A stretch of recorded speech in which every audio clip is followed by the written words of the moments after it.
The year was 1882. The sky over Dry Willow, a town that mostly lived up to its name, had turned a sick yellow. It was the color of old bruises and bad news. Dust, fine as milled flour, began to coat everything, first as a whisper, then as a shroud. Windows rattled in their frames. Doors that were not properly latched banged open and shut like mouths gasping for air. The townsfolk, who knew this particular shade of yellow all too well, moved with a practiced urgency.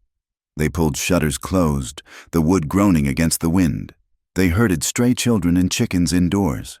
The sign above the saloon, its paint peeling to show the gray wood beneath, swung on its hinges with a rhythmic, high-pitched squeal that set a man's teeth on edge.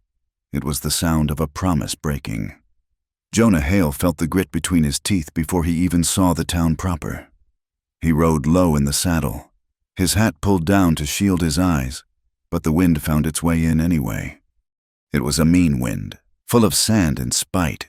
His duster, once a pale canvas, was now the color of the road.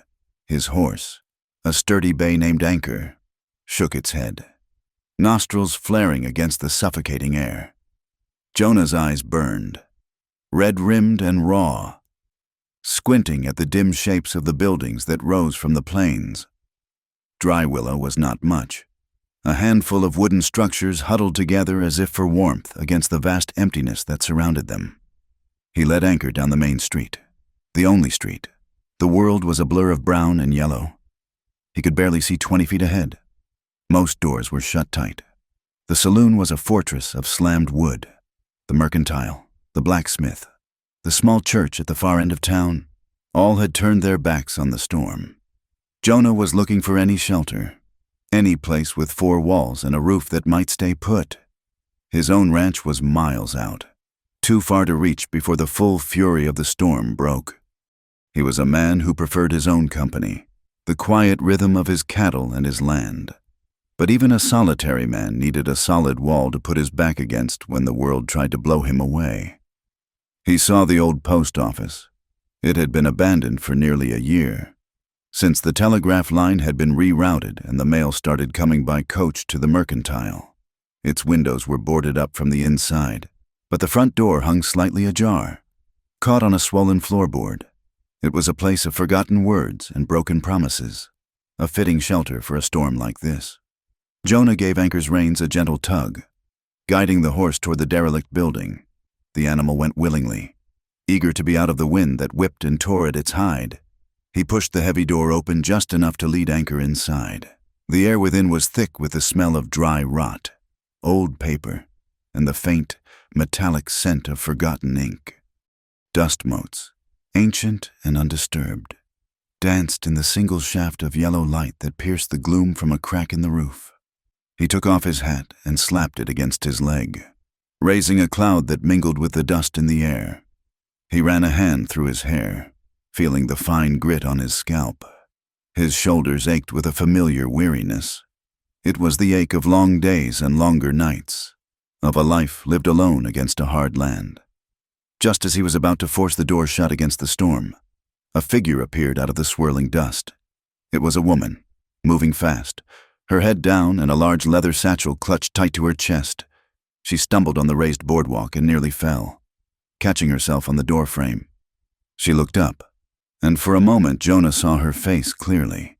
It was pale and drawn, but her eyes were a startling, clear blue, wide with something more than just fear of the weather. She was a stranger. He knew every face in Dry Willow, and hers was not one of them. She wore a simple, dark dress, ill-suited for travel, and her hair, the color of dark honey, was coming undone from its pins, whipping across her face in the wind. She slipped inside the post office, bringing with her a gust of wind and sand that stung Jonah's skin. She leaned back against the wall, breathing hard, her gaze fixed on the open doorway. She did not look at him, not directly. Her attention was on the street, on the howling chaos she had just escaped. Then, her voice so low it was almost lost in the scream of the wind, she spoke a few words close to his ear. Shut the door. It was not a request. It was a command, soft but sharp, like a shard of glass. Jonah was not a man who took orders from anyone, least of all a stranger. He had built his life on his own terms, asking for nothing and expecting even less. But there was something in her voice, a thread of raw desperation woven with unyielding resolve, that made him move without thinking. He did not ask why. He did not ask who she was or what trouble she was running from. The trouble was in her eyes. In the frantic beat of the pulse he could see in her throat. He turned, put his shoulder to the heavy oak door, and shoved it closed. The storm's roar was instantly muffled, reduced to a deep, angry rumble. He found the heavy wooden bar that lay on the floor and lifted it, setting it into the iron brackets on the door and the frame. The sound of the wood settling into the iron was loud and final in the sudden quiet. They stood in near darkness, the only light coming from that single crack in the roof. Anchor shifted his weight. The creak of saddle leather, a familiar, comforting sound. The woman, Eliza Hart, though he did not know her name yet, finally let out a long, shuddering breath. She slid down the wall until she was sitting on the dusty floor, the mail satchel still held in her lap like a shield. She was the new seamstress and telegraph operator. He vaguely recalled hearing someone mention at the Mercantile, the one who had come in on the morning coach. Suddenly, a new sound cut through the wind, the thunder of hoofbeats, fast and heavy. 3 of them. Jonah moved to a crack between the boards covering a window. He peered out into the yellow gloom. 3 riders tore down the street, their forms indistinct in the dust storm. They were hunched low over their horses, dark shapes against the swirling brown. They were not seeking shelter. They were hunting. They galloped past the post office, their horses' hooves splashing through a puddle of old rainwater that had collected in a rut, the dark spray vanishing into the dust. They were searching for someone, their urgency a palpable threat that seemed to seep through the very walls of the building.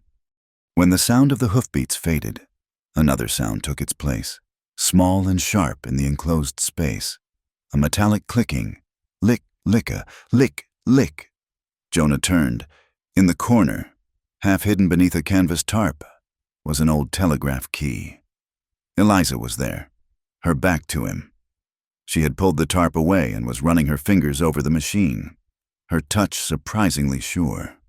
A moment later, the clicking began in earnest. Her hands, which he now saw were shaking slightly, moved with a speed and precision that belied her trembling. She was receiving a message, her head bent in concentration, her eyes calm and focused. The fear he had seen earlier was still there, a tight line around her mouth, but it was overshadowed by a deep, unwavering competence. Jonah understood then. The riders, the desperate flight, the command to shut the door. She was not just running from the storm. She was hiding. The men outside were looking for her, or for the satchel she protected so fiercely. He stood by the door he had barred, a silent, unmoving sentinel. He was a big man, broad-shouldered and solid, and he made the space between the door and the rest of the room impassable. He could smell the rain on her clothes, a clean scent mixed with something like iron and rust. He folded his arms across his chest, his presence a statement. He had closed the door. He would keep it closed. He did not know her story, but he knew the look of a cornered animal, and he had a deep-seated dislike for hunters who ran their prey to ground. The telegraph fell silent. Eliza remained still for a long moment, her hand resting on the key. The only sounds were the muffled howl of the wind and the soft snort of the horse. The dust storm raged for what felt like an hour. Then, slowly, the wind began to lose its edge. The deep rumble quieted to a low moan, and the light filtering through the crack in the roof brightened from a sickly yellow to a pale, washed-out gray. The worst of it was over. Finally, the wind died completely. The silence that followed was profound, broken only by the dripping of water somewhere outside. Eliza slowly rose to her feet, her movements stiff. She pulled the canvas back over the telegraph machine, hiding it from view once more. She turned to face him, her expression guarded. "Thank you," she said. Her voice was steady now, stripped of its earlier desperation. Jonah just nodded, his face giving nothing away. He moved to the door and lifted the heavy bar, the muscles in his back and shoulders bunching with the effort. He set it on the floor with a soft thud. He pulled the door open. The air that flowed in was cool and clean, washed by the unseen rain that must have followed the dust. The world outside smelled of wet earth and bruised sagebrush, a clean, sharp scent that spoke of survival. The sky was a soft gray, the clouds beginning to break apart. Eliza adjusted the satchel on her shoulder and walked to the doorway. She paused on the threshold, looking not at him but at the damp street. She gave a slight nod, a gesture of acknowledgement that was more than thanks and less than an explanation. And then she was gone, walking quickly down the street toward the center of town. Jonah watched her go until she turned a corner and disappeared.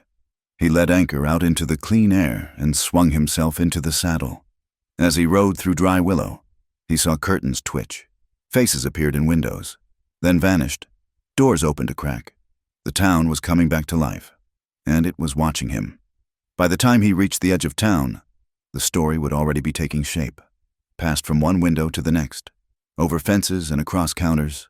Jonah Hale, the quiet rancher who kept to himself, had shut himself up in the old post office with the new telegraph woman during the storm, a woman with trouble in her eyes. The whispers would grow into a rumor, and the rumor would harden into a fact in the minds of the townsfolk. As he urged Anchor into a steady trot, a sharp, familiar pain flared in his left shoulder. It was an old wound, a reminder of a bitter dispute over water rights years ago, a conflict that had cost him more than just a piece of his flesh. The ache was like a memory demanding to be heard, a ghost of past troubles rising up to greet the new ones he felt gathering on the horizon. He had closed a door for a stranger, and in doing so, he knew he had opened another one in his own life, a door he had kept barred for a very long time. The pain in his shoulder told him that whatever lay on the other side would not be easy. The days that followed the dust storm settled into a watchful quiet. In the old post office, Eliza Hart worked with a methodical grace that defied the building's decay. She traced the telegraph wires with her fingertips, feeling for breaks and weaknesses, her movements precise and economical. The church bell from 2 streets over marked the hours, its solemn tones rolling over the town and out into the vast, indifferent plains. Outside her dusty window, the life of Dry Willow unfolded in small, repeating patterns. Children, their voices high and sharp, chased hoops down the street, their bare feet kicking up clouds of fine, pale dust. Wagons rumbled by, their wheels creaking a familiar, weary song. Eliza heard it all, but she was not a part of it. She was an island, her world defined by the length of copper wire and the silent, waiting telegraph key, miles away. Jonah Hale moved through his own world of familiar patterns. He rode the fence line, his eyes scanning the horizon, checking his herd of young calves.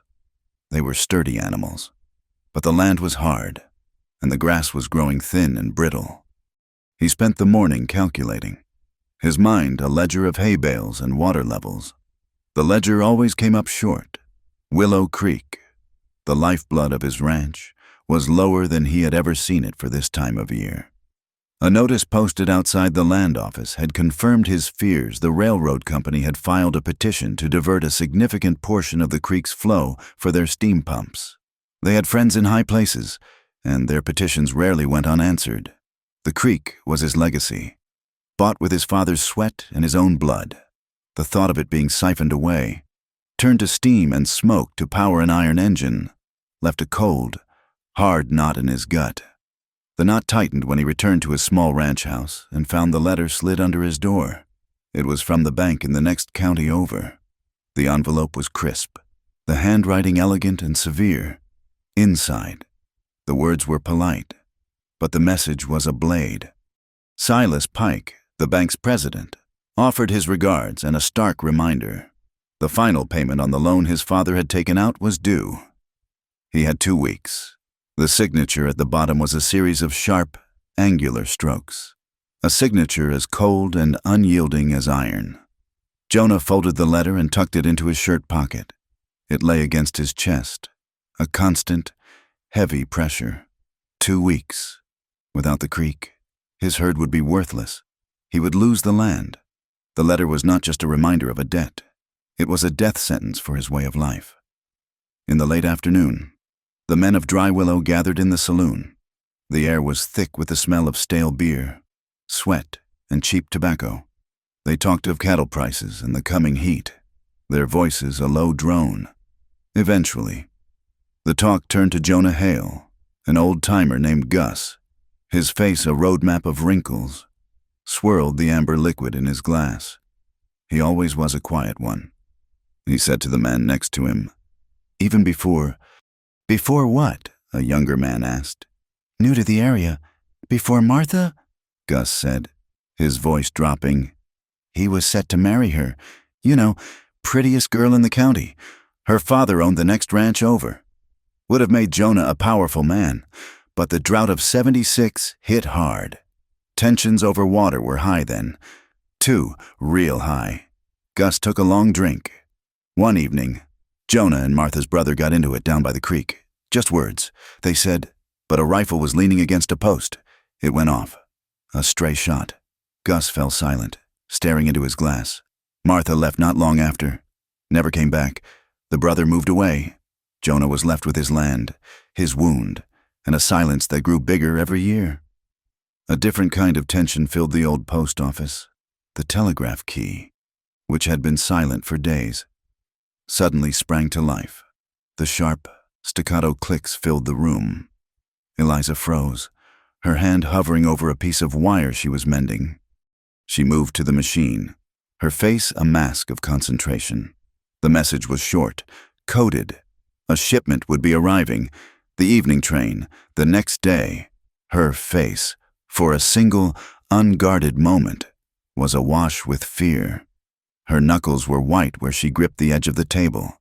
Then, just as quickly, the fear was gone, tucked away behind a calm, placid expression. Her face became as smooth and unreadable as a tabletop. She sent back a single, brief acknowledgement, her hand steady on the key. The machine fell silent again, but the air in the room remained charged, heavy with unspoken danger. The next morning, Jonah rode into town. The banker's letter was a hot coal in his pocket. He needed more time, and he needed more hay. He had written a letter to a supplier 3 counties away. A long shot, but a chance he had to take. He dismounted in front of the old post office. The door was propped open, and a new, hand-painted sign hung beside it. It read, "Telegraph and Postal Services."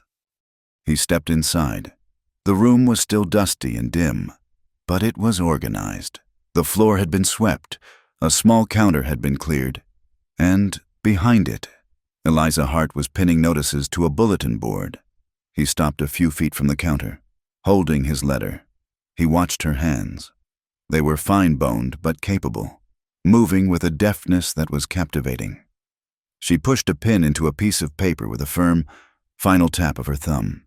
She did not seem to notice him at first, her focus entirely on her task. When she finally turned, her eyes met his. There was no flicker of recognition of the storm, no hint of the shared secret of the barred door. Her expression was polite, professional. He held out the letter. "I need this sent," he said, his voice raspy from disuse. "The mail coach leaves in the morning," she replied, her voice soft but clear. She took the letter from him. Her fingers brushed his for a fraction of a second. It was a small, accidental touch, but it felt like a spark in the quiet room. He paid for the postage, the clink of the coins on the wooden counter unnaturally loud. An awkward silence fell between them. They were 2 solitary people, unused to small talk, bound by a moment of shared danger they could not acknowledge. "You are from Abilene," he stated. It was not a question. He remembered her saying so, though he could not recall when. "Yes," she said, her gaze dropping to the letter in her hand. He felt a need to say more, to fill the silence. "I was born here," he offered. "Grew up on the ranch north of town." She nodded, but said nothing. Her silence was not hostile, just complete. It was the silence of someone who had learned that words were often more dangerous than silence. They stood there for a long moment, 2 people from different worlds, each carefully guarding the borders of their own private pain. Outside, high in the cloudless sky, a pair of vultures circled lazily. Their dark wings spread wide as they rode the thermal currents. They were patient hunters, always watching, waiting for something to die. On the street, the people of Dry Willow watched from behind their own borders. They peered through the cracks in their doors, from behind parted curtains in their windows. They were not hunters, but watchers. Their judgments passed in whispers, their help offered rarely, if at all. As Jonah left the post office, Sheriff Raleigh was waiting for him, leaning against a support post on the boardwalk. The sheriff was a tall, weary man whose badge was perpetually dusty. He pushed his hat back on his head and looked at Jonah with tired eyes. "I heard you had some excitement during the storm," the sheriff said, his voice low. "The wind was strong," Jonah replied, his face impassive. The sheriff sighed. He was not a man for games. "Listen to me, Jonah. That woman in there. There are whispers. People are saying she brought trouble with her. Do not go looking for it. You have enough of your own." Jonah met the sheriff's gaze. He thought of the letter in his pocket, of the dying creek, of the memory of a gunshot that still echoed in his quietest moments. He had more trouble than the sheriff could ever know. "I close my door when I need to," he said, his voice flat. It was all the explanation he would give. He walked away, leaving the sheriff standing in the dust. That night, the wind picked up again. It was not a storm this time, just a persistent, restless wind that rattled the tin roof of Jonah's house. He sat at his small kitchen table, the banker's letter and a glass of whiskey in front of him. He stared at the closed door of his house. It was a simple, solid door, meant to keep out the cold and the coyotes. But lately, it felt like something more. In her small room behind the post office, Eliza lay awake, listening to the same wind whistle through the cracks in the walls. She stared at her own closed door. The door was a boundary, a line drawn against the world, for both her and Jonah, separated by miles of dark prairie but united by the same restless wind. The simple act of closing a door had become a declaration. It was the one piece of the world they could control. A small, dark space where they could face their troubles alone. It was the border of a safe place they had, without a word, agreed to keep for each other. The sun was hot on the back of Jonah's neck as he walked the length of the wooden flume. It was his daily ritual, a pilgrimage along the artery that kept his land alive. The water in Willow Creek was a sluggish, shallow stream, and the flume, a long wooden trough built by his father, was the only thing that channeled enough of it to his pastures. He ran his hand along the sun-baked timber, feeling the familiar texture of weathered grain and old splinters. His boots kicked up dust with every step. Then he saw it, a dark stain on the parched ground beneath the structure, a patch of damp earth that should not have been there. He knelt, his eyes tracing the moisture up to its source. A small crack, no wider than his thumb, had opened in one of the main support planks. Water wept from it in a slow, steady drip, each drop a stolen piece of his future. At first, he felt the familiar pang of resignation. This land demanded constant repair. Wood warped, dried, and split. It was the way of things. But as he looked closer, his body went still. This was not the work of the sun. The edges of the crack were too clean, too sharp. He saw fine, pale shavings of wood, like sawdust, clinging to the rougher timber around the split. He scraped at them with his fingernail. They were fresh. He leaned in, his face inches from the plank, and saw the unmistakable marks, the faint, parallel scratches of a saw blade, deliberately drawn across the grain to weaken it, to help the sun and the pressure of the water do the rest. It was sabotage, a quiet, patient act of destruction meant to look like an accident, an act meant to speed up the slow death of his ranch, to make Silas Pike's deadline impossible to meet. In the dim light of the post office, Eliza Hart worked on the leather mail satchel she had carried into town. She was not mending it. She was fortifying it, with a spool of heavy, waxed linen thread and a curved sailmaker's needle. She worked a stitch along the main seam that was both intricate and incredibly strong. It was a double locking stitch her father had taught her. a series of interlocking loops that would not unravel even if a single thread were cut. Each pull of the thread was a small, defiant act, a quiet reinforcement of her own resolve. Her hands, which had trembled during the storm, were now perfectly steady. Her focus was absolute. This bag was not just a container. It was an archive, a vessel of truth that had to be protected at all costs. When she was satisfied with the seam, she opened the satchel on the counter. Inside, wrapped in oilcloth, was a thick, leather-bound ledger. Its cover was embossed with the words, Kansas Santa Fe Rail Company. She opened it to a marked page. The book was filled with neat columns of figures and names, a meticulous record of expenses for the new line extension. To most, it would be a meaningless collection of numbers. But Eliza had seen the other side of these numbers. For 2 years, she had worked as a telegraph operator at a junction in Abilene, tapping out the coded messages that moved supplies and men across the country. She had seen the real invoices, the true costs of lumber, steel, and labor. And she had seen the coded reports sent by the foreman, a man named Collier, to the company's financiers. The numbers never matched. The figures in the ledger she now possessed were inflated, padded with ghost shipments and phantom work crews. It was a careful, systematic fraud, and it was all designed to funnel money into the pockets of a few powerful men while justifying the seizure of resources from the local landowners. The diversion of Willow Creek was not just a matter of operational need. It was the centerpiece of their fabricated expenses. They were not just taking the water. They were getting paid handsomely to do it. The 3 riders who had hunted her in the storm, she knew, were Collier's men. Enforcers sent to retrieve the one piece of evidence that could expose the entire scheme. Jonah did not hesitate.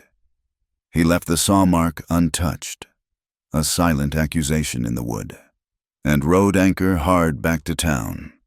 The dust rose in a plume behind him, a signal of his urgent purpose. He did not go to the sheriff or the saloon.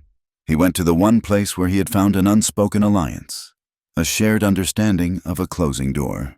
He walked into the post office, his face set like stone. He did not speak. He reached into his pocket and placed a single, large splinter of wood on the counter. It was from the edge of the crack, and the fresh, clean saw marks were clearly visible on its surface. Eliza looked from the piece of wood to Jonah's grim face. Her own expression was equally serious. She understood immediately. This was the next move in their game, the physical manifestation of their pressure. In response, she turned the open ledger on the counter toward him, pointing a slender finger at a name listed under regional contractor payments. Silas Pike. The name was followed by a series of dates and sums of money that were far too large for any legitimate banking service. The evidence lay between them on the dusty counter, a piece of splintered wood and a column of false numbers. They were 2 halves of the same story. "We take this to Sheriff Raleigh," Jonah said, his voice a low growl. "It is proof." Eliza shook her head slowly, a sad, knowing gesture. "The sheriff cannot help us. Silas Pike and Foreman Collier are brothers-in-law." She said it simply, a statement of fact, but the words landed with the weight of a coffin lid. They were completely alone in this. The law, the town, the entire system was a closed loop, a family affair designed to protect its own. There was no one to turn to. As the heavy silence settled over them, the telegraph machine in the corner shattered it. The sudden, frantic clicking made them both flinch. Eliza moved to it instantly, her training taking over. Her hand hovered over the key as she deciphered the incoming message. Her face grew pale. The words were coming fast, stripped of all pleasantries. "A delegation from the railroad arrives on the night train. A safe car is attached. All outstanding land contracts are to be signed. Any party that interferes will forfeit their claim." The message was an ultimatum, a declaration of war delivered over a copper wire. The clock had run out. They were coming to finalize the theft. Jonah watched her face, saw the grim finality in her eyes. He did not need to hear the words of the message. He turned without a word and walked out the door. Eliza followed him onto the boardwalk. He went to his horse, not to mount, but to check the cinch on his saddle. He pulled the leather strap, testing its tightness. It was a small, practical gesture, the action of a man preparing for a long and difficult ride. But in that moment, it was a decision. He was not running. He was not surrendering. He would not let his ranch die by 1,000 cuts or a single, fatal blow. He would ride out and fix the flume himself, a small act of defiance in the face of an overwhelming force. He would hold his ground. Eliza went back inside for only a moment. When she returned, she was holding a heavy lantern, its glass globe freshly cleaned, its reservoir full of oil. She held it out. She did not ask to come. She did not explain. The lantern was her answer. Jonah looked at her, then at the lantern, and gave a single, sharp nod. He helped her mount Anchor, then swung up behind her. The horse, carrying 2 riders, moved with a steady, powerful gait out of town and toward the dying light of the setting sun. They reached the creek as the last colors of sunset faded from the sky, leaving the world in shades of purple and gray. Eliza lit the lantern, its warm, yellow glow pushing back the gathering darkness. The small pool of light became their entire world. They worked with a shared, unspoken rhythm. Jonah waded into the shallow creek, his boots sinking into the soft mud. He used a hatchet to shape wedges from a fallen cottonwood branch, his hands moving with practiced skill. He handed them up to Eliza, and she hammered them carefully into the saw-induced crack, filling the gap, making the plank solid once more. Her aim was true, each strike of the hammer a solid, ringing blow against the silence of the night. As she moved along the bank to get a better angle, her boot sank deep into a patch of soft earth near the water's edge. She pulled it free with a soft sucking sound. The leather was coated in a thick, wet, red mud, a color distinct from the pale, sandy soil of the surrounding plains. It was clay, freshly exposed by the low water level. She scraped it off absently, her mind on the task at hand. Jonah built a small fire on the bank, and in a tin can. He melted a block of pine pitch. The sharp, clean scent of the melting resin filled the air. When it was a hot, bubbling liquid, he carefully carried it to the flume. Eliza held the lantern high, its light steady on the repaired plank. He poured the black, sticky pitch over the wedges, the hot liquid hissing as it filled every remaining crack and imperfection, sealing the wood against the water. Sweat dripped from his forehead, his face illuminated by the lantern's glow. He worked with intense focus, his entire being concentrated on this one act of preservation. The words between them were few, functional. Hold the light here, another wedge. It is enough. But in the space between the words, in the way they moved together in the small circle of light, a deep and binding understanding was forged. They were 2 people against a powerful enemy, fighting back with a hammer, a few pieces of wood, and a can of hot pitch. They finished their work and stood back, their shoulders nearly touching, to look at the repair. It was a dark, ugly patch, but it was solid. The dripping had stopped. Just then, from far away across the dark prairie, a sound cut through the night. It was the long, lonely whistle of a train, a mournful cry in the vast emptiness. It was the sound of the coming delegation, of the safe car, of the final confrontation. Their small, private battle at the creek was over. The real war was just arriving. The train did not pull into a proper station. It stopped at a hastily constructed wooden platform at the edge of town. Far from the mercantile and the main street, it was a place for freight, not passengers.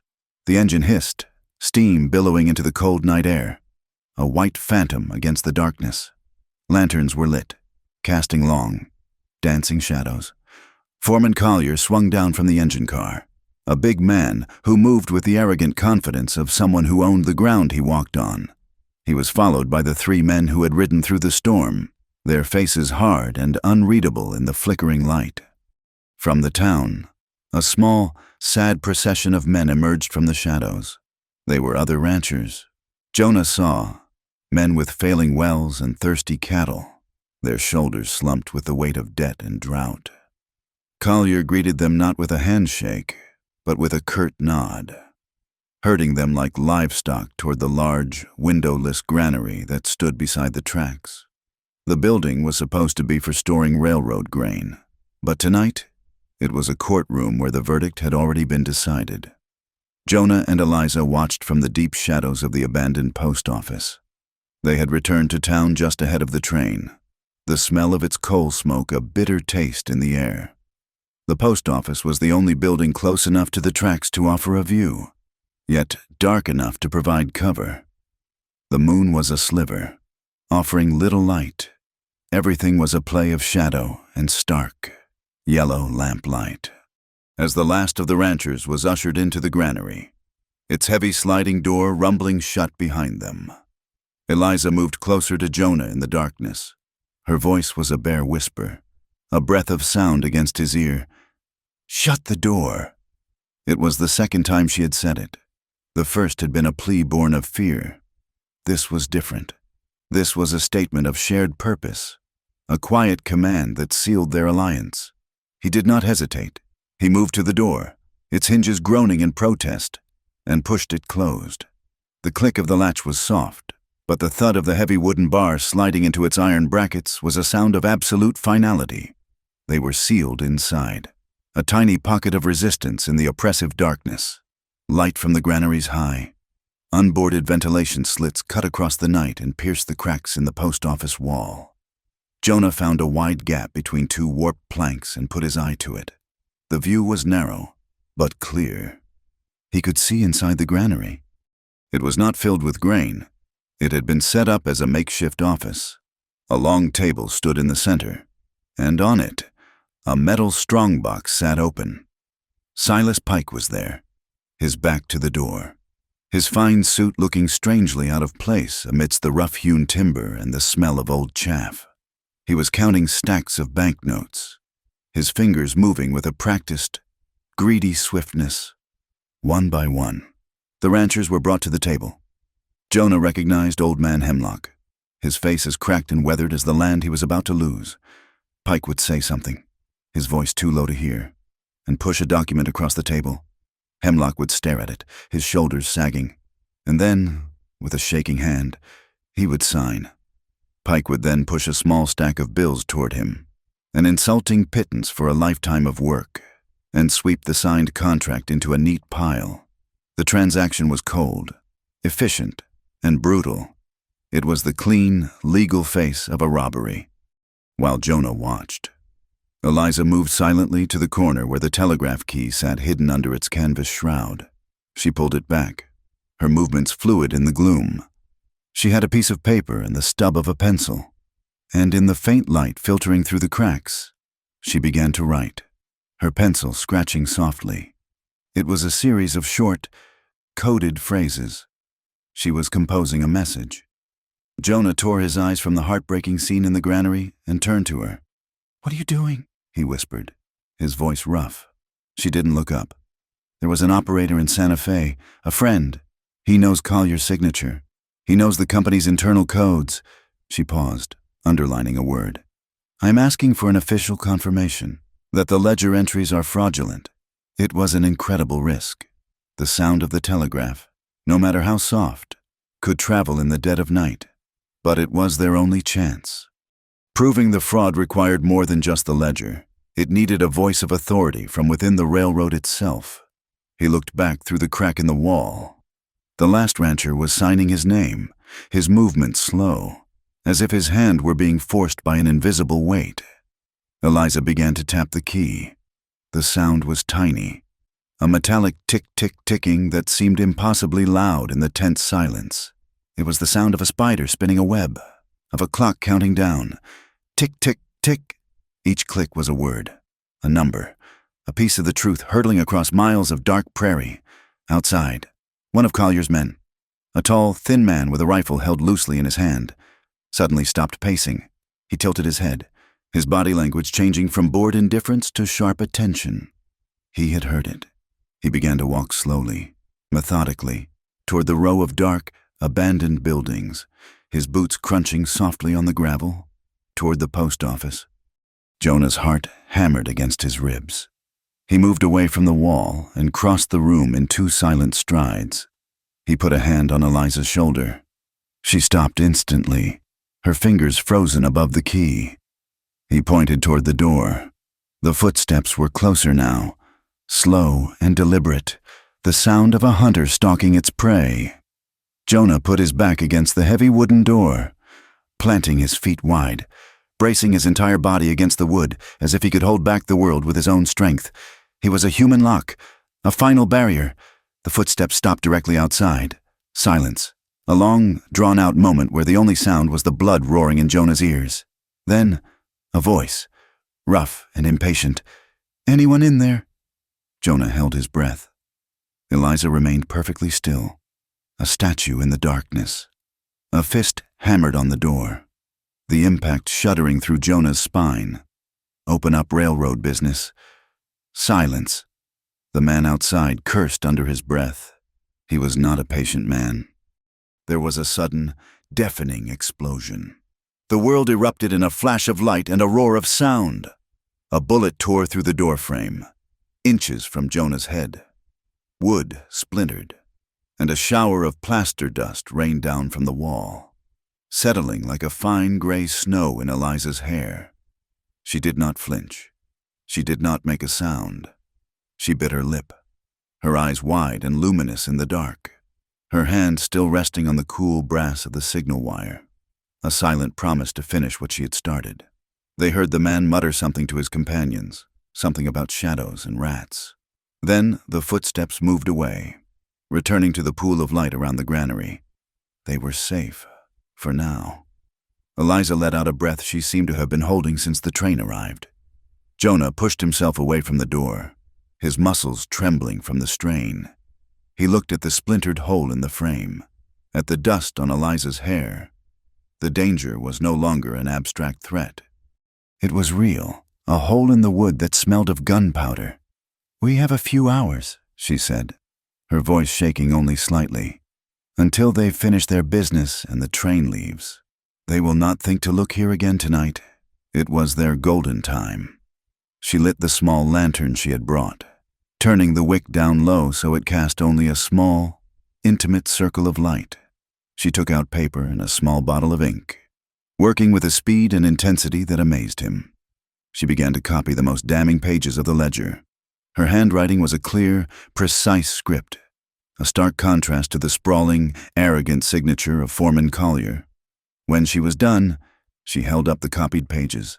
They needed something more, something to make them look official, to give them the weight of truth. Jonah's eyes scanned the cluttered room. He saw the old service counter, and behind it, half buried under a pile of old mail sacks, was the official post office stamp. A heavy, cast-iron device with a wooden handle, the seal of the United States government. He brought it to the table. Eliza inked the stamp and, with a firm, steady pressure, brought it down on the bottom of the last page. The circular impression, "Dry Willow, U, male," was dark and clear. It was a small lie, a forgery of authority, but in this lawless night, it felt like the only law that mattered. She folded the papers and tucked them inside her dress. The original ledger she wrapped in its oilcloth and placed back in the leather satchel. "We take this to the church at dawn," Jonah said, his voice quiet but firm. "The traveling judge is due. We present it to him, in front of the whole town." Eliza nodded, but a shadow of fear crossed her face. "They will not let us get there," she said. "They will be watching." "I know," he said. "You cannot stay here." He looked around the dusty, vulnerable post office. It was a trap, not a shelter. He took the lantern. "Come with me." He led her out the back door and through the dark, silent alleys of the town. The air was cold, and the wind carried the heavy, industrial smell of coal smoke from the waiting train, a constant reminder of the power they were fighting against. He took her to his own small property at the edge of town, to the barn that smelled of hay and horse and honest work. It was his sanctuary, a place he had never shared with anyone. The big wooden door creaked on its hinges as he pulled it open. He led her inside, into the warm, animal darkness. He closed the door behind them, not barring it this time, but shutting it with a quiet finality. He did not ask her any more questions. He did not need to. He had closed a door for her twice to keep her secret. He closed this one to keep her safe. Outside, the train hissed and waited, a steel dragon in the night, and the wind blew the smell of the coming battle all around them. The dawn was a thin gray line on the eastern horizon when they left the barn. The air was cold and sharp, holding the last of the night's chill. Jonah had saddled Anchor, his strongest and most sure-footed horse. Standing by the gate were two children, a boy and a girl, their faces pale and serious in the pre-dawn light. They were the children of a rancher Jonah had seen in the granary. Sent by their father in a desperate, quiet act of rebellion, they knew a path, the boy whispered. A narrow track through the yucca fields that the railroad men would not be watching. It would lead them to the back of the small church that stood on a rise overlooking the town. Jonah helped Eliza mount, then swung up behind her, taking the reins, the leather satchel. Holding the ledger and their only hope was slung over her shoulder, and she held it tight against her body. The children, Samuel and Mary, moved like ghosts ahead of them, their small forms flitting between the dark, skeletal shapes of the yucca plants. The yucca grew thick, their spiked leaves like 1,000 tiny swords guarding the way. The path was barely visible, a faint trace in the sandy soil. Anchor picked his way carefully, his hooves making soft, muffled sounds. For a time, there was only the sound of the horse's breathing and the whisper of the wind through the sharp leaves. The sun began to rise, casting a weak, watery light over the landscape and painting the sky in the shades of pale rose and orange. They were exposed now, a slow-moving target in the vast, open land. The first shout came from their right, far off but clear in the still morning air. Jonah's body tensed. He did not have to look to know who it was. He urged Anchor into a canter, the horse responding instantly, its powerful muscles bunching and releasing. The children scattered, melting back into the landscape as they had been instructed. The path was wider here, and Jonah pushed the horse faster, the yucca plants blurring into a spiny, gray-green wall on either side. The crack of the rifle was sharp and loud, echoing across the plains. A split second later, Jonah felt a violent tug at his head, and his hat flew off, tumbling through the air. A clean hole had been punched through the felt crown. The shot was followed by a panicked yowl as a bobcat, startled from its morning hunt, darted across their path and vanished into the brush. The hoofbeats behind them grew louder, closer. There were two of them, pushing their horses hard. Jonah's mind worked with the cold, clear focus that came only in moments of extreme danger. They could not outrun two riders on fresh horses, not while riding double. He needed to split them up, to change the fight from a chase to a battle on his own terms. He reached around Eliza and unslung the leather satchel. "Hold this," he commanded, his voice a low growl in her ear. "Do not lose it." He pressed the bag into her hands. She clutched it to her chest, her knuckles white. "Now," he said, his voice urgent. "See that line of rocks ahead, the high ridge? I am going to draw them that way. You keep the horse moving straight. Follow the creek bed when you reach it. It will take you to the church. Do not stop. Do you understand?" She gave a tight, jerky nod, her face pale but her eyes resolute. He felt her shift her weight, taking a firmer grip on the saddle horn.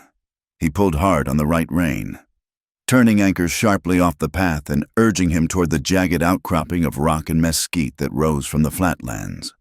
The horse scrambled for purchase, its hooves sending stones flying.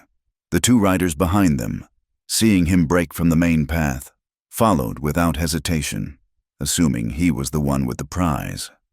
Eliza was alone on the moving horse. The reins were loose in front of her. For a terrifying moment, fear threatened to paralyze her. The horse, sensing the lack of a firm hand, began to slow. She thought of the ledger, of the men whose lives depended on it, of the cold, final look on the faces in the granary.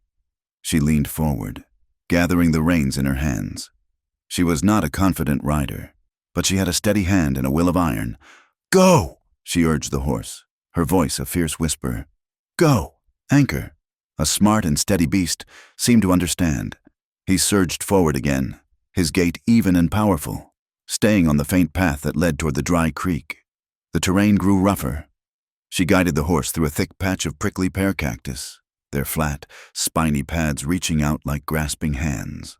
A thorn ripped a long, deep tear in the fabric of her skirt, but she barely noticed.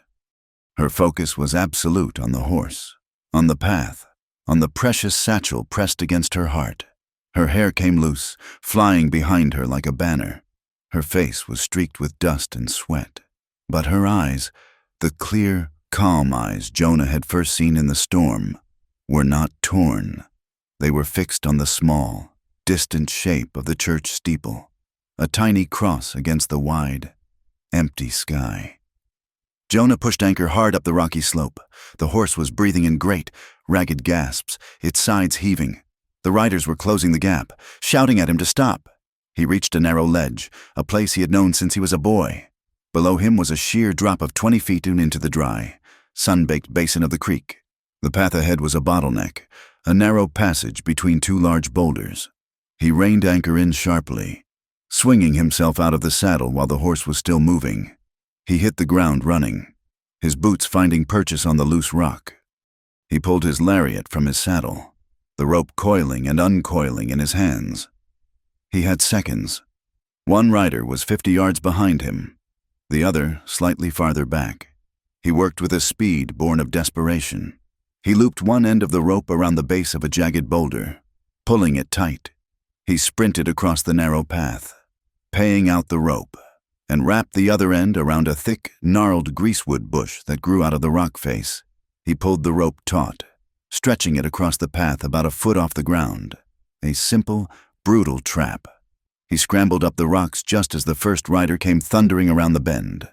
The man was leaning low in his saddle, his face a mask of grim concentration, his eyes fixed on Jonah. He never saw the rope. His horse's front legs hit the lariat at a full gallop. The animal let out a terrified scream as it was pitched forward, its legs folding beneath it. The rider was thrown clear, a flying shape that crashed heavily into the rocks and lay still. Jonah did not wait to see the result. He whistled sharply, and Anchor, who had been waiting patiently on the far side of the trap, trotted back to him. He swung into the saddle and plunged down a steep, winding path that led back to the creek bed, leaving the second rider to deal with his fallen comrade. From behind him, he heard a string of furious curses, sharp and ugly as broken stones. He found Eliza waiting where the creek bed flattened out. She had seen the fall, and her face was a mixture of horror and relief. He brought Anchor alongside her, his own horse now riderless but following faithfully. He looked for a wound, for any sign of injury on her. She seemed unharmed, only breathless and disheveled. They started moving again, slower this time, following the winding path of the dry creek. The sand was deep, muffling their horses' hoofbeats. The high, eroded banks on either side protected them from view. After a few moments, Eliza reached out. Her hand was trembling slightly, but her touch was gentle. She brushed her fingertips against his ear. He flinched, surprised, and she drew her hand back. "You are bleeding," she said softly. He reached up and touched his earlobe. His fingers came away wet. A stray rock, kicked up by the horse, must have grazed him. It was nothing, a tiny scratch, but her touch, a small, simple gesture of care in the midst of chaos and violence, sent a jolt of warmth through him. It was a feeling so foreign, so long forgotten, that it almost hurt. He looked at her, at the dust on her cheek, and the fierce light in her eyes, and for the first time in a very long time, he did not feel entirely alone. Their brief moment of peace was shattered. A third man appeared at the top of the creek bank ahead of them, blocking their path to the church. He was on foot, his rifle held at the ready. He must have circled around from the town. They were trapped. Jonah reined in his horse, his hand instinctively going to the worn handle of the pistol at his hip. Before he could draw, another figure appeared on the bank, stepping out from behind a large cottonwood tree. It was Sheriff Raleigh. He held a shotgun, but it was not pointed at them or at Collier's man. He raised it to the sky and fired. The blast was immense, a deafening roar that seemed to shake the very ground. Birds exploded from the trees. The gunman froze, his head snapping toward the sheriff. "That is enough," Raleigh's voice boomed, full of an authority that no one in Dry Willow had heard from him in years. "There will be no more shooting. Not here, not on the steps of a house of God." He walked calmly down the embankment, his eyes on Collier's man. "Go on," he said, his voice dropping to a low, dangerous command. "You tell Collier I am keeping the peace. The judge will be here, and the law will handle this." The gunman hesitated, then gave a sullen nod and retreated, disappearing over the rise. Raleigh turned his tired eyes to Jonah and Eliza. He looked at the torn skirt, the bleeding ear, the exhaustion and defiance etched on their faces. "I am here to keep order," he said to them quietly, his voice now stripped of its public force. "That is all. Your evidence had better be strong enough to stop a railroad." Eliza dismounted, her movement stiff. She reached inside her dress and pulled out the folded papers. "This is a copy of their ledger," she said, her voice clear and steady. "It shows payments to Silas Pike for services never rendered. We have a witness, a telegraph operator in Santa Fe, who can confirm the fraud. A telegram from him is due this afternoon." She handed the papers to the sheriff, the official post office seal, dark and clear at the bottom of the page, seemed to hold his gaze. Just then, Foreman Collier himself appeared at the top of the bank, flanked by his remaining men. He looked down at them, at the sheriff holding the papers, at Jonah and Eliza standing together. He was not angry, he smiled. A cold, thin smile that held no warmth at all. It was the smile of a man who held all the cards and was merely allowing his opponents to play out their hopeless hand. He gave a slight nod to the sheriff, then turned and walked away, his men following like wolves at his heel. He was not surrendering. He was withdrawing, pulling back to wait. The battle in the yucca field was over, but the real war had not even begun. The church smelled of old wood, dry hymnals, and the faint, sweet scent of beeswax. Midday sun streamed through the single stained glass window above the altar, casting shifting patterns of blue and red across the dusty floor. It was a place of quiet contemplation, but today it was a crucible of tension. The heavy wooden pews had become courtroom benches. The altar, draped in a simple white cloth, now served as the judge's bench. Father Michael, the town's young, nervous priest, sat at a small table to the side, a pen clutched in his ink-stained fingers, his face pale. He was the temporary clerk of this makeshift court. The circuit judge, a man named Bryant, was late, his arrival delayed by a washed-out road, and his absence created a vacuum that Silas Pike was more than willing to fill. Pike stood before the altar, the picture of calm authority. His dark suit was impeccably pressed, his silver hair neatly combed. He held up a sheaf of papers, the loan agreement, for all to see. The terms, he stated in a clear, reasonable voice, are simple and have been legally filed. The loan taken by the late Mr. Hale is past due. The grace period has expired. He placed the papers gently on the altar. Therefore, the bank has no choice but to petition for the immediate seizure of the primary asset tied to the loan. He paused, letting his gaze sweep over the assembled ranchers, the Hale water flume. A low murmur went through the crowd. Seizing the flume was a death sentence for the Hale ranch, and everyone knew it. It was a strategic move, a way to break the most independent rancher and send a clear message to the others. Collier and his men, sitting together in the front pew, looked on with smug satisfaction.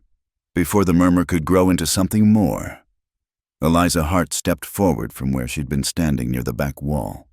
She moved with a quiet, deliberate grace. In her hands, she carried the heavy railroad ledger. She walked to the altar and placed the large book next to Pike's loan agreement. The heavy thud of the ledger hitting the wood seemed to silence the entire room. Then, she placed the neatly folded, hand-copied pages beside it, the dark, official circle of the post office stamp clearly visible. "This ledger," she said, her voice soft but carrying to every corner of the church, "shows a pattern of financial misdeeds by Foreman Collier and the railroad, including illicit payments to Mr. Pike." She did not raise her voice. She did not need to. The accusation, delivered so calmly, was a thunderclap in the silent room. "We are waiting for a telegraphic confirmation from the Santa Fe main office to verify these records." She looked at Father Michael, and then at the empty space where the judge should be. "We request that the court wait." Time seemed to stretch, to become a thin, humming wire. Pike's calm expression tightened. His face flushed a dark red. "This is a private debt matter," he snapped. "It has nothing to do with these baseless and slanderous accusations." He looked around for support, but all eyes were on the ledger and the quiet, unmoving woman who had placed it there. Jonah stood by the church door, his hat in his hands. He was not a man for enclosed spaces or for waiting on the words of others. He felt trapped, his fate being decided by paper and talk.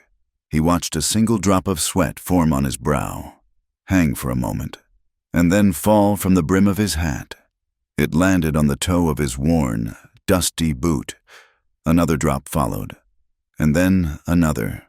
Each drop was a season, a summer of relentless sun, a winter of back-breaking work. Each drop was the memory of his father's calloused hands, the price of the calves he had sold, the future he had fought for. His entire life, his whole inheritance, was contained in the space between those drops of sweat as they fell on the worn leather of his boots. He looked across the pews and met the eyes of the other ranchers. He saw his own fear and desperation reflected back at him. Sheriff Raleigh stood between the two factions, his hand resting on the grip of his pistol, not as a threat, but as a promise of order. The air was thick with the potential for violence. The ranchers were outnumbered, but they were desperate men, their hands clenched into fists, their jaws set. Collier's men were restless, their hands flexing near their own holsters, their sneers an open provocation. The two sides watched each other across the aisle, a silent war of glares and simmering hatred. The house of God was a powder keg, and Raleigh was the only thing preventing a spark. And then, a new sound. It was faint at first, a distant, rhythmic clicking. It was a sound no one else noticed over the shuffling of boots and the tense breathing in the room. But Eliza heard it. Her head came up, her body went rigid. Her eyes, trained for years to listen to the language of the wire, widened. It was the telegraph. It was the message from Santa Fe. It was coming through, right now, in the post office 2 streets away. There was no time for words. Jonah, who had been watching her every move, saw the sudden, electric change in her expression. He knew, with absolute certainty, what it meant. He looked at her, a question in his eyes. She met his gaze and gave a single, sharp nod. The decision was made in that silent, instantaneous exchange. They ran, together. They turned and bolted from the church. The crowd gasped, shocked by the sudden explosion of movement. Their boots thundered on the wooden floorboards. Pike shouted something, his voice a furious, strangled cry, but they were already gone, bursting out of the church doors and into the blinding, heat-soaked afternoon. They ran down the empty street, their lungs burning, their shadows stretching long and distorted in front of them. They could hear shouts from the church behind them, the sound of men spilling out into the street. They reached the post office, the door hanging open as they had left it. They scrambled inside, into the familiar, dusty dimness. Outside, the sound of running footsteps grew louder, closer. They were being followed. Eliza whirled around to face him, her chest heaving, her breath coming in ragged gasps. For the 3rd time, her voice a desperate, urgent whisper. She spoke the words that had become their pact. "Shut the door!" Jonah spun and slammed the heavy door closed. He did not bother with the latch. He lifted the massive wooden bar and dropped it into its iron brackets with a deafening crash. A moment later, bodies slammed against the outside of the door, and fists hammered against the wood. They were safe, sealed inside their small fortress of secrets.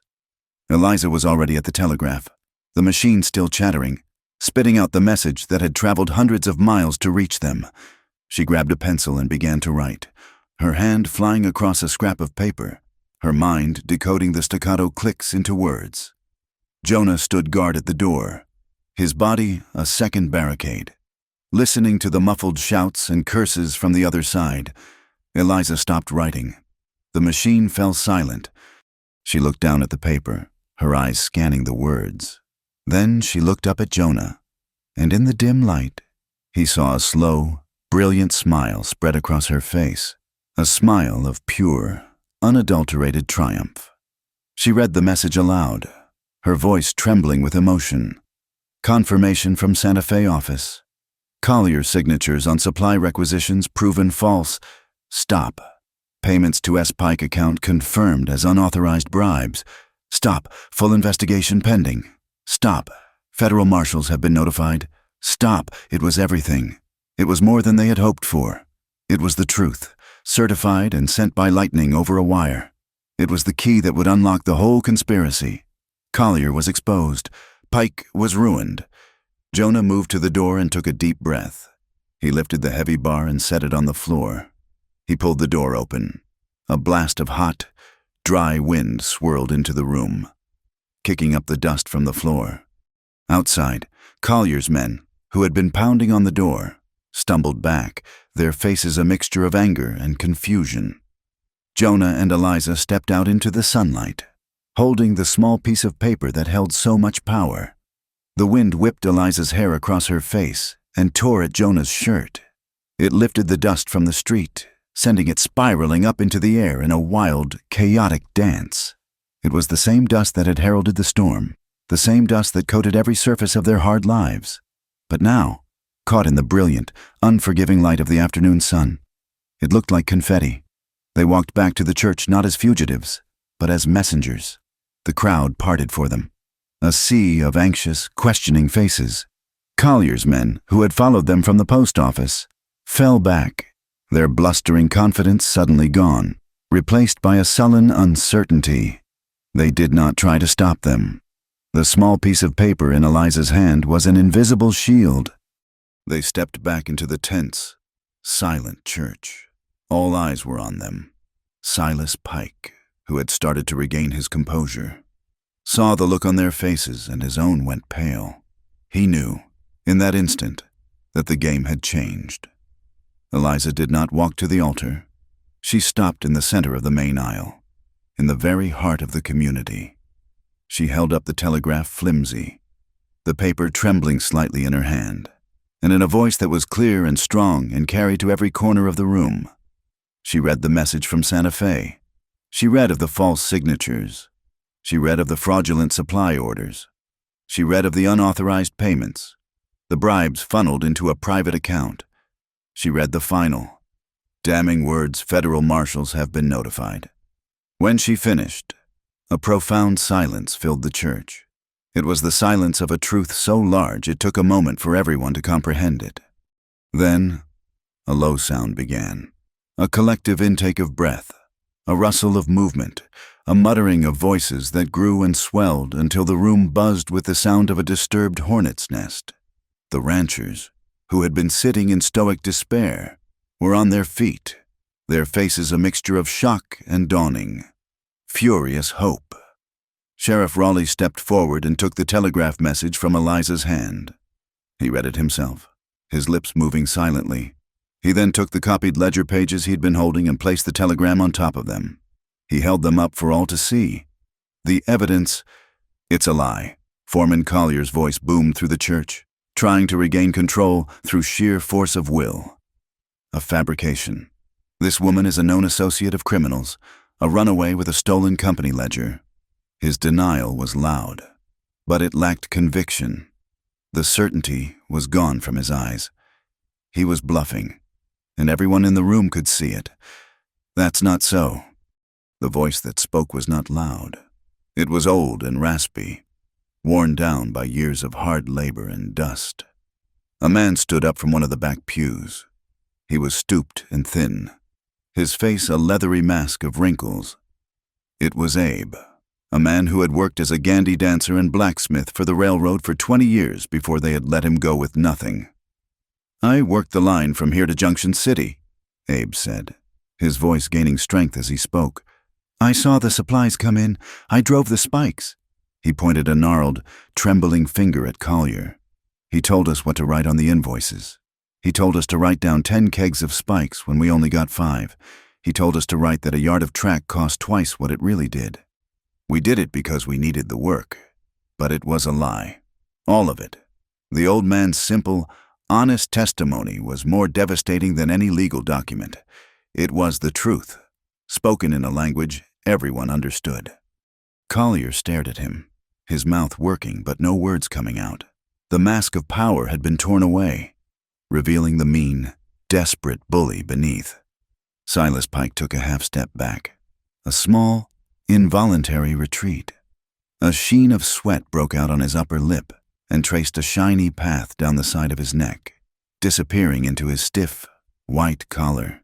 He tried to speak, to offer a defense, but his voice came out as a dry, hoarse croak. "This is a misunderstanding," he managed to say. "A clerical error." The crowd was not listening. They were watching him, their eyes cold and hard. Just then, the great wooden doors of the church swung open, flooding the aisle with bright, harsh sunlight. A large man stood silhouetted in the doorway, his form blocking the light. He was dressed in a dusty but well-tailored suit, and he had the tired, impatient eyes of a man who had seen too much foolishness in his life. "Am I to understand," his voice boomed, filling the church, "that this is the official court of Dry Willow County? It was Judge Bryant. He had arrived." He surveyed the scene with a practiced, critical eye: the angry ranchers, the cornered railroad men, the sheriff holding a stack of papers, the banker sweating by the altar. He strode down the aisle, his presence immediately commanding the room. He listened without interruption as Sheriff Raleigh laid out the facts, presenting the ledger, the copied pages, and the telegram. He listened as Eliza explained how the fraud worked. He looked at Pike and Collier, his expression unreadable. When the story was told, he picked up the priest's wooden gavel and struck the altar once. The sharp crack echoed like a gunshot. "This hearing is suspended," he declared, his voice cutting through the remaining tension. "All foreclosure proceedings related to the Kansas Santa Fe Rail Company are hereby halted pending a full federal investigation." He pointed the gavel at the ledger. "Sheriff, you will impound that book and hold it as evidence. The company's assets in this county are frozen, effective immediately." It was over. The legal machinery had finally turned in their favor. A wave of relief washed over the ranchers. Some men clapped their neighbors on the back. Others simply stood, their face slack with disbelief. Jonah Hale had remained by the door, watching it all unfold. Now, he stepped forward into the aisle.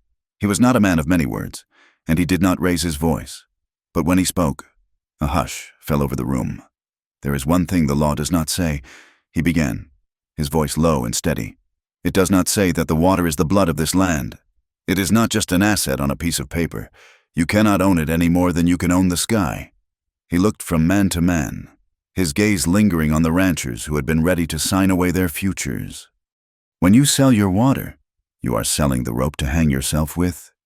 We keep it together, or we lose it all. Alone." His words, simple and true, resonated more deeply than the judge's ruling. A single man in the back started to clap, a slow, deliberate sound. Then another joined in, and another, until the church was filled with the sound of thunderous applause. The ranchers were no longer just a collection of desperate individuals. They were a community, united by a shared purpose. One of them produced a piece of paper and a pencil, and they began to sign their names, a petition to form a water council, to manage the creek as a shared resource for all. In the midst of this, Sheriff Raleigh walked to the front pew. One of his deputies, a young man with a perpetually smug look on his face who had always been too close to Collier, sat there looking nervous. Raleigh stopped in front of him. He did not say a word. He simply reached out, unpinned the tin star from the deputy's shirt, and dropped it into his own pocket. The public shaming was absolute. The church, for a moment, fell silent again. The quiet of a necessary, painful cleansing. Silas Pike saw his chance. While all eyes were on the sheriff, he began to edge toward the side door of the church, hoping to slip away unnoticed. He reached the door, pulled it open, and stopped dead. The doorway was not empty. It was filled with the people of Dry Willow, the women, the children, the blacksmith, the mercantile owner. They had heard the commotion and had come to bear witness. They did not touch him. They did not speak. They simply stood there, blocking his path, their faces a silent, unyielding wall of judgment. He looked into their ordinary, work-worn faces and saw a verdict more damning than any a judge could deliver. He was no longer one of them. The door, once a barrier to keep secrets in, was now wide open, and the community was standing in the threshold. Across the room, Collier, seeing that the game was truly lost, made a desperate move for the main entrance. He was met by two of the ranchers he had tried to ruin. They did not draw their guns. One of them simply uncoiled the leather reins from his horse, which was hitched outside, and with a few swift, efficient movements. Collier's hands were bound behind his back. He stood there, sputtering and cursing, the foreman of nothing, a prisoner of the very men he had despised. The sunlight streaming through the open door caught the dust motes in the air, making them sparkle like powder as they settled on his defeated shoulders. In the center of it all, Jonah and Eliza looked at each other. They stood a few feet apart, but the space between them was charged with everything they had been through. The chase, the fear, the fight. The door was no longer a thing to be shut and barred against the world. It was open, and through it, past the silent judgment of the town and the bright, uncertain future, they saw a path they might just be able to walk together. The victory in the church was a loud, public affair. The aftermath was quiet, as the townspeople dispersed, taking the bound Collier and the defeated Pike with them to await the judge's formal proceedings. The sky, which had been a brilliant, cloudless blue, began to change. A strange, bruised purple color gathered on the western horizon, and the air grew unnaturally still and heavy. An afternoon chill fell over the land. By the time Jonah and Eliza had collected their horses and begun the ride back to his ranch, the first stone hit the brim of his hat. It was the size of a small pebble, and it made a sharp ticking sound. Another followed, then another. Within minutes, the sky opened. It was not rain. It was a furious, violent downpour of ice. Hailstones, some as large as acorns, hammered the dry earth. The sound was deafening, a relentless, roaring clatter as the ice struck the ground. The trees and the world. Jonah's cattle, caught in the open pasture, bawled in alarm and huddled together, their backs turned to the onslaught, seeking shelter in a shallow ravine. They made it to the barn just as the full fury of the storm was unleashed. The tin roof roared, not with the soft drumming of rain, but with a sound like 1,000 hammers beating at once, an apocalyptic drumming that seemed to vibrate in their bones and shut out the rest of the world. They were soaked through, their clothes clinging to them, their hair dripping. Eliza's hands were blue with cold. Jonah led her from the barn to the small, Spartan house he called home. He pushed open the door and ushered her inside, into a space that was clean, spare, and deeply quiet, despite the thunderous noise on the roof. It was a room of simple, handmade furniture, a stone fireplace, and a single bookshelf. Without a word, he went to the cast-iron stove, struck a match, and began to build a fire. The smell of pine kindling and wood smoke soon filled the air. He put a dented tin coffee pot on to boil and found a thick, worn wool blanket, which he draped over her shivering shoulders. She stood by the growing warmth of the stove. Her hands held out to the heat. The storm outside was a thing of pure chaos, a wild, untamed fury. But inside the small room, there was a growing pocket of warmth and stillness. The fire crackled. The coffee began to hiss. The deafening roar of the hail on the roof became a strange kind of insulation, a wall of sound that sealed them off from the world. creating a space where only the truth could exist. He handed her a steaming mug of black coffee. She cradled it in her cold hands, letting the warmth seep into her fingers. They did not speak for a long time, just listened to the storm and the fire. The shared danger and triumph of the day had stripped away all pretense, leaving them both raw and vulnerable. It was Eliza who finally broke the silence, her voice almost a whisper beneath the storm's roar. She spoke of her fiancé, a man named Arthur.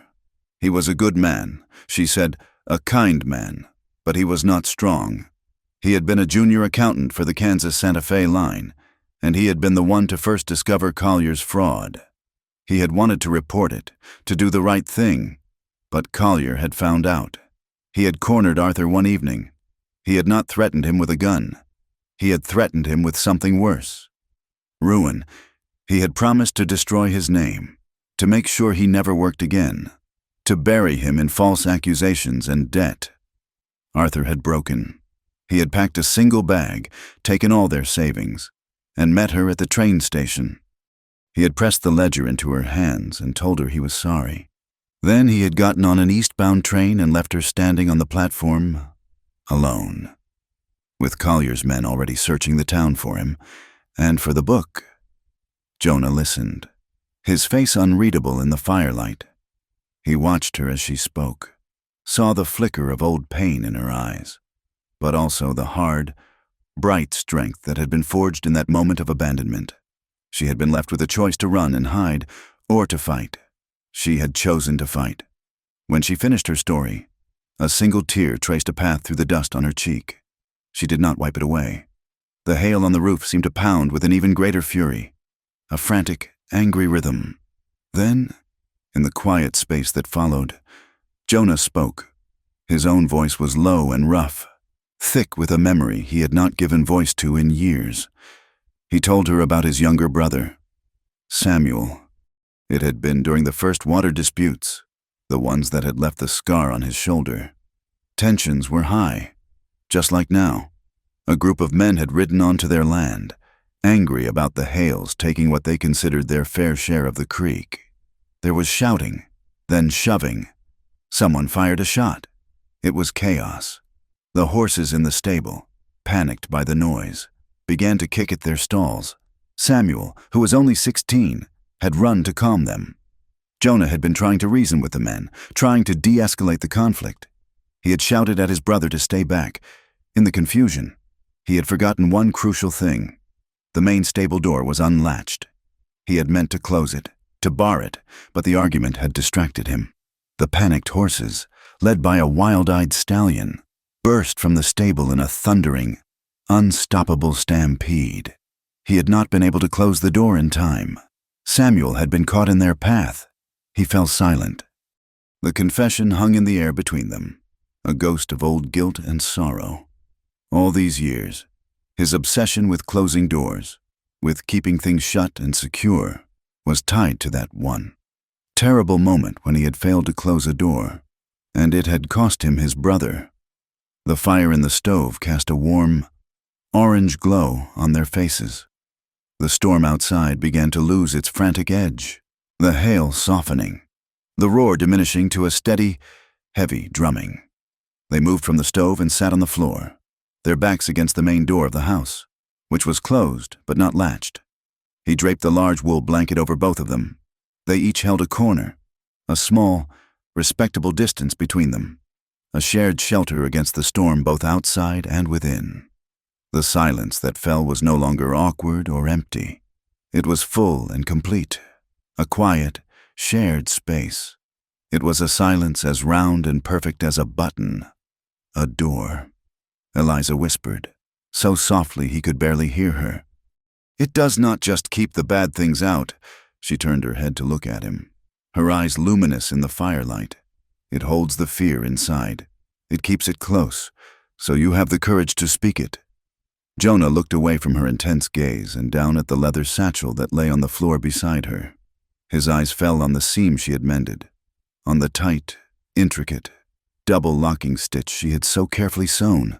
He reached out, his calloused fingers tracing the pattern of the waxed thread. Each stitch was a small, deliberate action. A loop pulled tight, locked in place. It made a seam that would not break. He thought of her choice at the train station, of his choice at the church, of all the small, repeated decisions that made a person strong. This stitch is strong because it is repeated, he said, thinking aloud, because it holds, like a choice a person keeps making. As he spoke, the last of the hail fell. The drumming on the roof ceased, replaced by a profound, dripping quiet. From the newly formed puddles outside, they could hear the first tentative croak of a frog, then another, a chorus of life returning to the washed, clean world. The fire in the stove had burned down to a bed of glowing red embers, a deep, steady warmth that pulsed like a sleeping heart. "Stay in Dry Willow," Jonah said, the words coming out before he had fully thought them through. He turned to face her, the blanket slipping from his shoulder. "Stay here. We can fix up the old post office, a place for your sewing, and for the telegraph, a business. Together." It was not a declaration of love. It was a proposal of a life, a shared roof, a shared purpose, a shared future. It was the most he had ever offered anyone. Eliza looked at him, at his earnest, vulnerable face. She did not answer with words. She did not make a promise she was not yet ready to keep. Instead, a small, slow smile touched her lips. She reached out and took hold of the edge of the door they were leaning against. And with a gentle push, she closed it another inch, shrinking the gap, shutting out the last of the cold night air, and drawing the circle of warmth around them just a little bit tighter.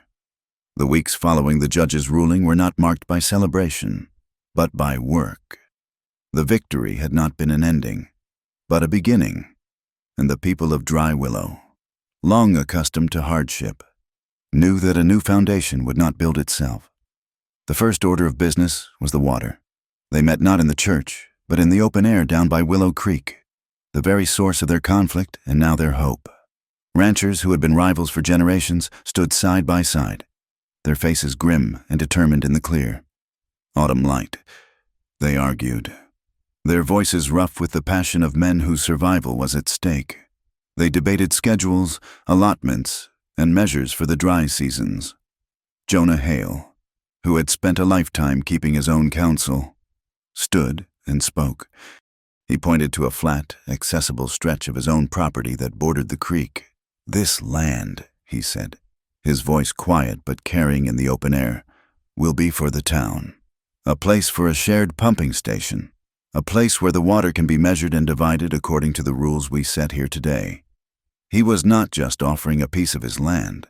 He was offering his trust, a commodity that had been in shorter supply than the water itself. His gesture broke the back of the old resentments. And by the end of the day, the Dry Willow Water Council had been formed, its rules written down not in a fancy legal document, but in a simple ledger, signed by every man present. While the men were rebuilding the laws of the land, Eliza Hart was rebuilding a piece of the town. The old post office, once a place of dust and forgotten things, slowly came back to life under her hands. She swept out the years of neglect, scrubbed the floors until the pale wood shone, and washed the grimy windows until the sunlight streamed in, clear and bright. She installed her sewing machine, a heavy black iron creature with elegant gold lettering. In one corner, the telegraph key, polished and oiled, sat in the other. Soon, a new rhythm filled the small building, the steady, percussive whir of the sewing machine creating practical, durable things, mended shirts, new curtains, sturdy work aprons was answered by the sharp, intermittent clicking of the telegraph, bringing news from the wider world. The two sounds, one of craft and one of communication, blended together, the heartbeat of a new kind of life in Dry Willow. Change came to the rest of the town as well. Silas Pike, his reputation in tatters, sold his interest in the county bank and left town on the morning train without a word of farewell. The new president, a quiet, methodical man from the east named Evans, arrived a week later. His first act was to post a notice on the bank's door promising fair rates and transparent accounting. To ensure this promise was kept, Judge Bryant, before he left, had given Sheriff Raleigh a new responsibility. The sheriff was now tasked with auditing the bank's new charter. His authority a quiet but constant presence that assured the town that the days of backroom deals were over. One cool morning, Jonah arrived at the post office with a wagon loaded with fresh pine lumber. He did not say much. He just told Eliza that a place of business needed a proper entrance. For 3 days, they worked together, building a new set of double doors. It was a slow, careful process, a conversation conducted through the language of tools and wood. He would measure a board, and she would hold it steady for the saw. She would drive a nail, and he would set it flush with a final, firm tap of the hammer. Their hands brushed as they worked, their movements falling into an easy, synchronized rhythm. There was no need for words. The shared labor was a language all its own. When they were finished, the doors hung perfectly, swinging open smoothly and closing with a satisfying, solid click. With a fine brush and a can of black paint, they each lettered one of the doors. On the left, Eliza painted the word mail. On the right, Jonah painted messages. The seasons began to turn. The grass in Jonah's pastures, nourished by his fair share of the creek's water, grew thick and green. His herd of calves thrived, growing strong and heavy. When the time came, he rode into town and walked into the bank. He met with Mr. Evans and, without ceremony, paid the legitimate quarterly interest on his family's loan. There were no hidden fees, no fraudulent charges. It was a simple, honest transaction. As he left the bank, he felt a weight lift from his shoulders that had been there for so long he had forgotten what it felt like to stand up straight. He was a free man on his own land. One afternoon, the telegraph began to click a message intended not for the town, but for Eliza herself. It was from the main office of the Kansas Santa Fe Rail Company in Topeka. The new management, eager to clean house and distance themselves from Collier's scandal, had been impressed with her courage and integrity. They offered her a senior position, managing the telegraphic communications for the entire Eastern Line. The salary they proposed was more money than she had ever dreamed of. It was a ticket to a different life, a life of respectability, of comfortable living in a bustling city, a life far away from the dust and hardship of Dry Willow. The station master from the next town over sent the official letter of offer by coach the following day. It arrived in a thick, crisp envelope. Eliza took it and placed it on the counter in her shop, right between her sewing machine and the telegraph key. She did not open it. She stood for a long time, looking at the envelope. A crossroads spelled out in elegant, corporate script. Then, her gaze drifted to the new double doors they had built. A soft breeze was blowing, and the doors swung gently back and forth on their well-oiled hinges. One reading mail, the other messages, like a slow, steady breath. Jonah came in later that afternoon. He saw the important-looking letter on the counter, but he did not ask about it. He knew what it likely meant.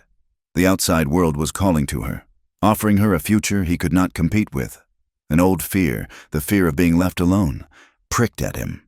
The old Jonah would have retreated into a sullen silence, would have pulled back to protect himself from the inevitable pain of her leaving. But he was not the old Jonah. He said nothing. Instead, he took a small can of oil and a clean rag and went to the new doors. He worked on the hinges, meticulously, patiently, wiping away a speck of dust here, adding a single drop of oil there. He swung the doors back and forth, making sure they moved without the slightest catch or squeak. His actions were his plea. He was not begging her to stay. He was making a home for her, a place so solid and smooth and welcoming that she would not want to leave. She watched him work, her heart aching with a feeling she could not name. She saw the quiet devotion in his hands, in the careful, tender way he tended to the thing they had built together. She looked at the unopened letter, at the promise of a safe and prosperous future. Then she looked at him, a quiet, solitary man who had shown her his deepest wound and offered her a place to heal her own.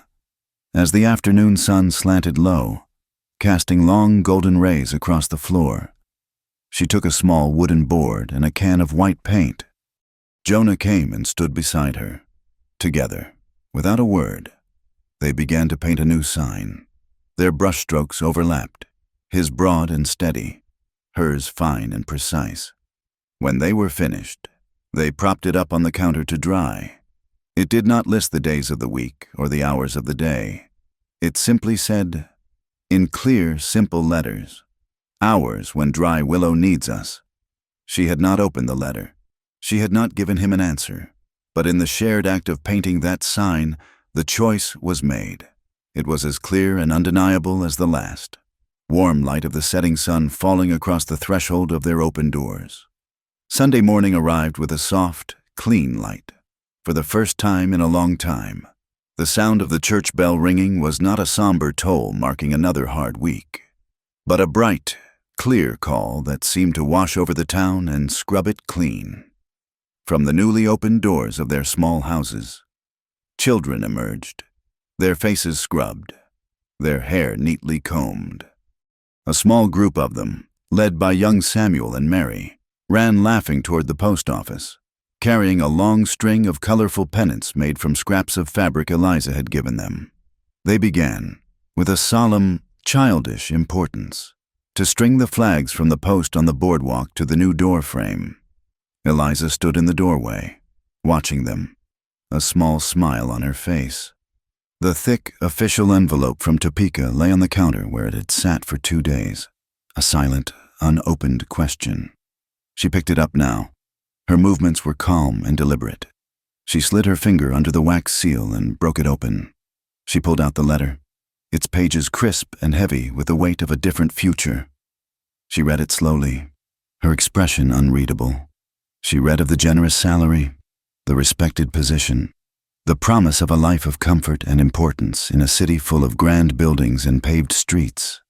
When she was finished, she did not tear the letter up. She did not throw it in the stove. She folded it neatly, creasing the thick paper with her thumbnail.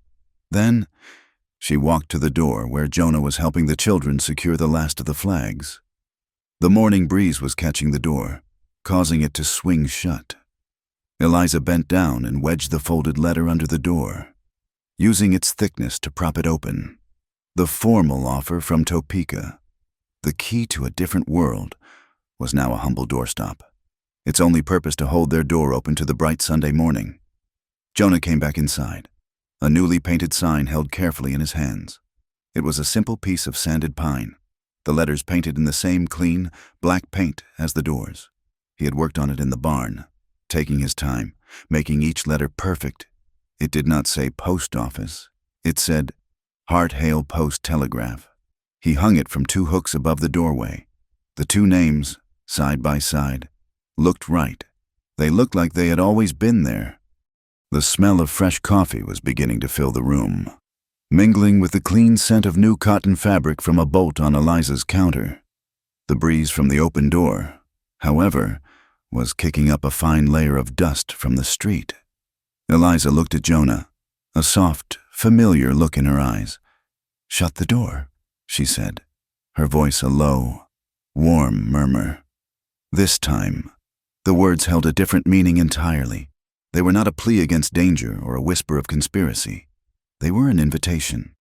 Shut the door to keep the dust out, but to keep the warmth in.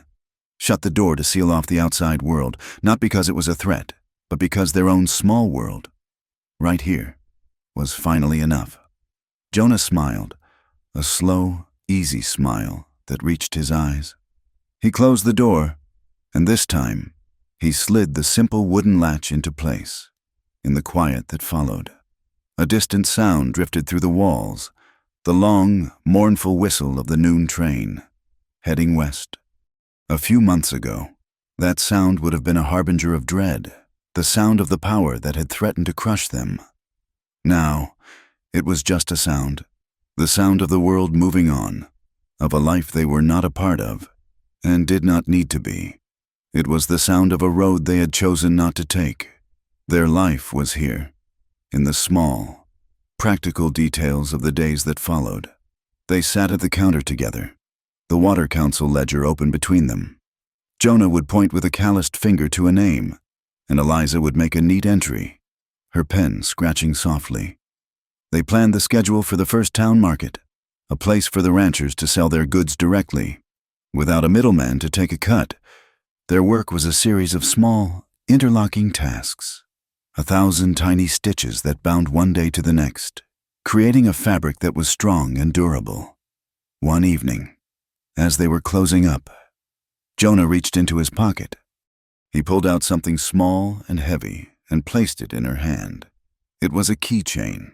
The ring was a simple loop of dark, forged iron, and attached to it was a single, heavy charm. It was the flattened, reshaped head of a railroad spike, the very symbol of the force that had tried to break them.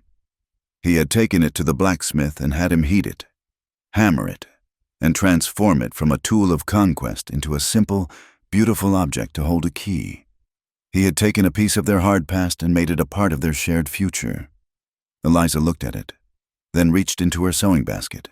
She pulled out a small, tightly wound spool of linen thread. It was not black or white, but a deep, rich brown, the color of the earth after a good rain. She pressed it into his hand. It was a simple gift, a tool of her trade, a symbol of her own resilience and the craft that had allowed her to build a new life. It was a promise to mend, to build, to bind things together. The shop was quiet. The last of the light had faded from the sky. Jonah turned and slid the final bolt home on the newly painted doors. The world was shut out. They were alone, together, in the safe, warm space they had built. He turned to face her. There was no hesitation. He lowered his head and she tilted her face up to meet his. The kiss was not born of passion or of desperate relief. It was as simple and solid as the work they did every day. It was a quiet promise of shared labor, of facing the dawns and the dust together. It was not an act of hiding from the world. It was a choice to begin their own. And outside, in the quiet streets of Dry Willow, a slow transformation was taking place. The doors of the town, which had for so long been kept closed and barred against trouble and against each other, began to open. A neighbor would leave a jar of preserves on a doorstep. A group of men would gather to help a fellow rancher raise a new fence, their talk easy and their laughter genuine. The whispers and the rumors, the suspicion that had poisoned the town for so long, finally died out, like the last embers of a fire after a cleansing rain. Jonah and Eliza stood at the threshold of their shop, the door pushed open just enough to let in the cool night air. They stood side by side, not touching, but connected by the shared space, looking out at the new, quiet world they had helped to build. The door was no longer a barrier, but a boundary they controlled.